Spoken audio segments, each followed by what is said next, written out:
할렐루야. 10월 4일 월요일입니다. 오늘 본문은 출애굽기 25장 23절서부터 40절까지의 말씀을 보겠습니다. 특별히 출애굽기 25장서부터 40장까지는 성막에 대한 그러한 이야기가 나옵니다. 성경 전체를 보면 성막이 몇 장으로 되어 있냐면 약 50장에 걸쳐서 성막에 대한 부분을 이야기를 합니다. 성경 전체가 1189장이기 때문에 성경의 24분의 1이 성막에 관한 그러한 내용입니다. 하나님께서 천지를 창조하신 창조 사역이 2장밖에 되어지지 아니하고 장에 대한 이야기가 몇 장이 되어지지 않지만 성막에 대한 내용은 50장에 걸쳐서 특별히 출애굽기 25장서부터 마지막 40장까지 16장이 성막에 대한 내용이고요. 레위기라든지 히브리서라든지 여러 성경을 통하여서 50장에 걸쳐서 성막에 대한 이야기를 성경에서 기록한 것은 성막이라고 하는 것이 얼마나 중요한 것인가라고 하는 것을 다시 한번 우리가 살펴볼 수가 있습니다. 성막은 뜰과 성소와 지성소 이렇게 세 가지로 나뉘어져 있습니다. 뜰에 들어가면 번제단과 물두멍이 있어서 거기서 하나님 앞에 제단에 제물을 드리고 또한 손을 씻는 그러한 사항이 되죠. 오늘은 성소에 관한 그러한 부분입니다. 성소는 등잔대가 있고 진설병을 놓는 떡상이 있고 그리고 향단이라고 하는 것이 있습니다. 그리고 지성소는 언약궤와 속죄소가 있습니다. 거기에서 하나님의 십계명과 율법이 있고요. 이제 하나님께서 거기서 만나 주시겠다라고 성경은 이야기를 합니다. 성소에 있는 이 등잔대와 이 떡상은 각각 성령의 빛과 말씀을 뜻하고 있습니다. 성막은 결국 삼위일체를 이야기를 하고 있습니다. 지성소에서는 하나님의 임재를 우리가 떠올리면 되고요. 성소에서는 예수님을, 뜰에서는 성령님을 우리가 기억을 하면 됩니다. 결국 삼위일체의 구조라고 하는 것을 짐작할 수가 있습니다. 오늘 본문 23절부터 28절까지 말씀 보면 너는 조각목으로 상을 만들되 길이는 2규빗, 너비는 1규빗, 높이는 1규빗 반이 되게 하고 순금으로 싸고 주위에 금태를 두르고 그 주위에 손바닥 넓이만한 턱을 만들고 그 턱 주위에 금으로 태를 만들고 그것을 위하여 금고리 넷을 만들어 그 네 발 위 네 모퉁이에 달되 턱 곁에 붙이라. 이는 상을 맬 채를 꿰을 것이며 또 조각목으로 그 채를 만들고 금으로 싸라. 상을 이것으로 맬 것이니라. 우리가 여기서 한 가지 기억해야 될 것은 성막 뜰에는 번제단과 물두멍이 있지만 재료는 조각목과 놋입니다. 그런데 이 성소 안에 들어오면 그 진설병을 놓는 떡상과 순금 등대와 또한 분향을 하는 향단이 있는데 조각목에다가 이것은 뜰은 놋이지만 성소 안에 있는 것은 전부 금으로 입혔다라고 하는 것을 볼 수가 있습니다. 오늘 여기도 보면 떡상을 만드는 재료도 조각목입니다. 덮개도 조각목으로 만들었습니다. 아카시아 나무죠. 별 쓸모없는 뒤틀린 나무입니다. 그러나 열을 잘 견디고 중동에 흔한 그런 나무입니다. 쓸모도 없고 흔한 그런 조각목으로 가장 귀한 것을 만들라고 명령을 하시죠. 하나님께서는 없는 재료를 내놓으라고 하지 않습니다. 그리고 귀하고 값비싼 그러한 걸 요구하지도 않습니다. 언제나 구할 수 있는 것, 쉽게 손에 닿는 것을 요구하십니다. 그 조각목을 금으로 싸라고 했는데 금이 좋아서 그러셨을까요? 그렇게 쓸모없는 조각목도 금으로 싸면 금괴가 되고 금상이 되는 겁니다. 인간이라는 아무 볼품없는 존재를 하나님께서 만지시면 금괴가 되듯 가장 고결하고 귀한 존재가 될 수 있다는 사실을 보여줍니다. 그리고 언약궤도 움직일 수 있게 만드셨는데 상도 이동할 수 있게 만들라고 말씀하십니다. 하나님의 사람들은 정주하는 사람들이 아닙니다. 멈춰있는 사람들이 아니죠. 성막 자체가 언제든 이동할 수 있도록 만드셨듯이 우리는 언제든지 움직이라고 하면 움직여야 하는 나그네라고 하는 이 사실을 기억을 해야 됩니다.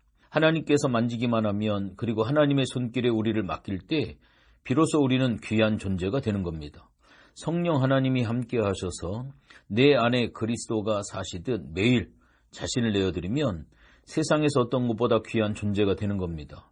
그리고 우리를 빚으시도록 내어드리는 시간이 바로 우리가 매번 드려지는 예배의 시간이 되어줄 수가 있습니다. 이어서 29절 30절을 봅니다. 너는 대접과 숟가락과 병과 붓는 잔을 만들되 순금으로 만들며 상 위에 진설병을 두어 항상 내 앞에 있게 할지니라. 아멘. 부속 기관들에 관한 이야기입니다. 순금으로 대접, 숟가락, 잔을 만들라고 하시네요. 그리고 상 위에 진설병을 두라고 이야기를 합니다. 여기에 진설병을 하나님의 임재를 뜻하는 거고요. 진설병에 대해서 조금 더 알아보면 레위기 24장 5절부터 8절에 보면 너는 고운 가루를 가져다가 떡 12개를 굽되 각 덩이를 10분의 2 에바로 하여 여호와 앞 순결한 상 위에 두 줄로 한 줄에 6씩 진설하고 너는 또 정결한 유향을 그 각 줄 위에 두어 기념물로 여호와께 화제를 삼을 것이며 안식일마다 이 떡을 여호와 앞에 항상 진설할지니 이는 이스라엘 자손을 위한 것이요 영원한 언약이니라. 아멘. 진설병을 6개씩 2열로 진행을 합니다. 이것은 12지파를 상징하는 건데요. 12지파의 양식과 같은 것이고 예수님께서는 나는 생명의 떡이라 말씀하셨던 것처럼 12지파에게 자신을 드리라고 하는 것을 알 수가 있습니다. 상 위에 항상 떡이 있었습니다.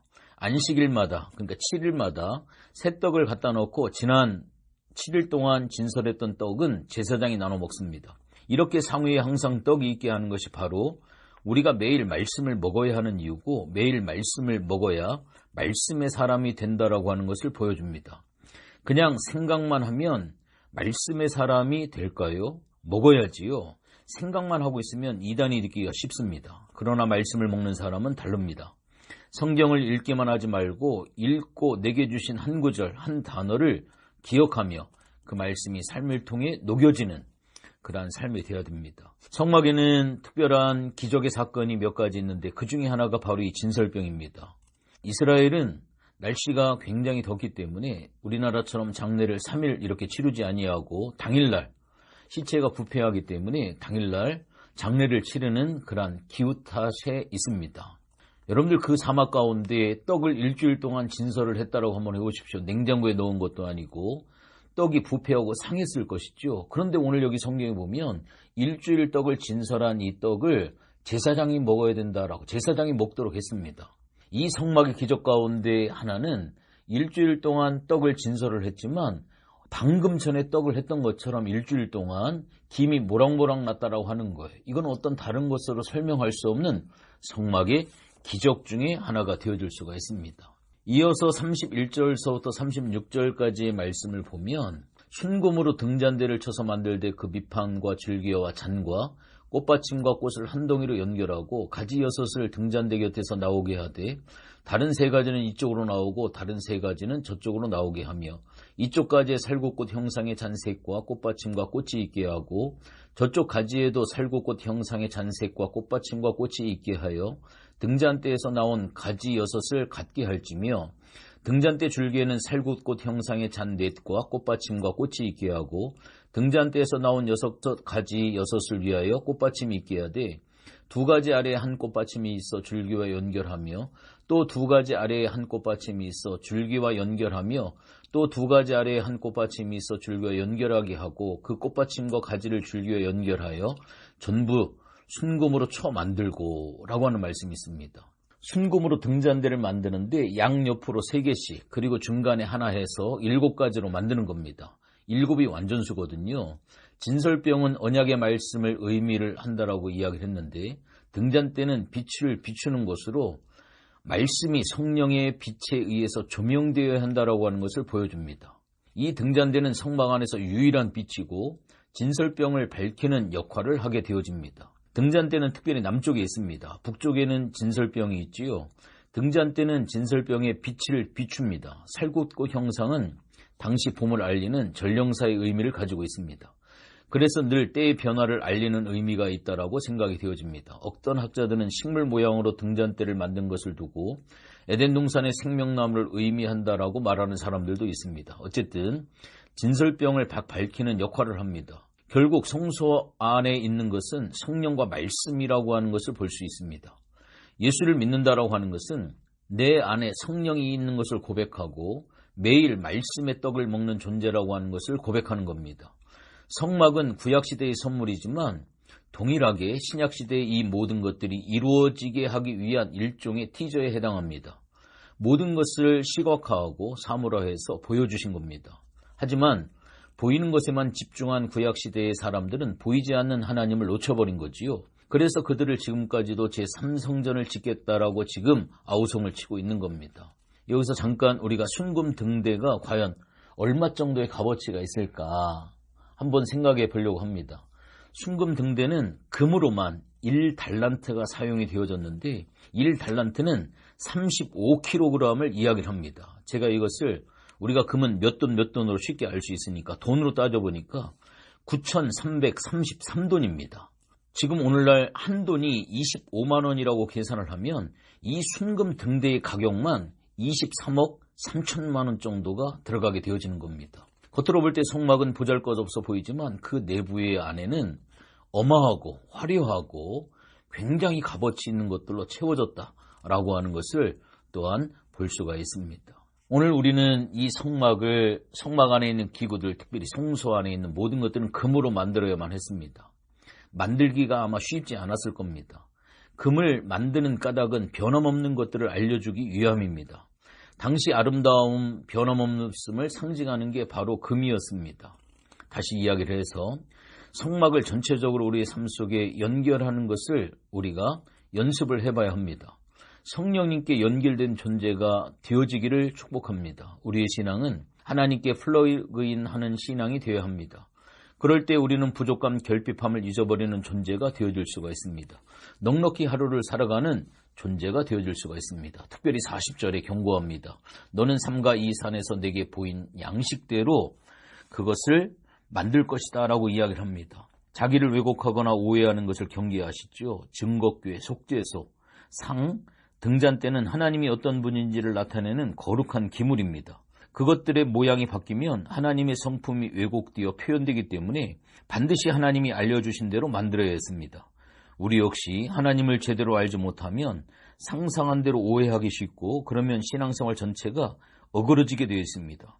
그렇게 되지 않도록 하나님은 말씀으로 자신을 자세히 계시하십니다. 오늘 특별히 힘써 말씀을 묵상함으로 하나님의 참된 모습을 이 성막을 통해 배워가는 여러분들 되시기를 주님의 이름으로 부탁을 드리겠습니다. 기도합니다. 하나님 고맙습니다. 성막을 알게 하게 하시고 성막을 배우게 하신 하나님 고맙습니다. 오늘 특별히 진설병을 두었던 떡상과 빛을 비추는 순금 등대를 살펴보았습니다. 우리가 오직 말씀과 성령 안에 거하는 이 복된 삶을 살아가는 성도들이 되어줄 수 있도록 도와주시옵소서. 감사를 드리며 예수님의 이름으로 기도했습니다. 아멘.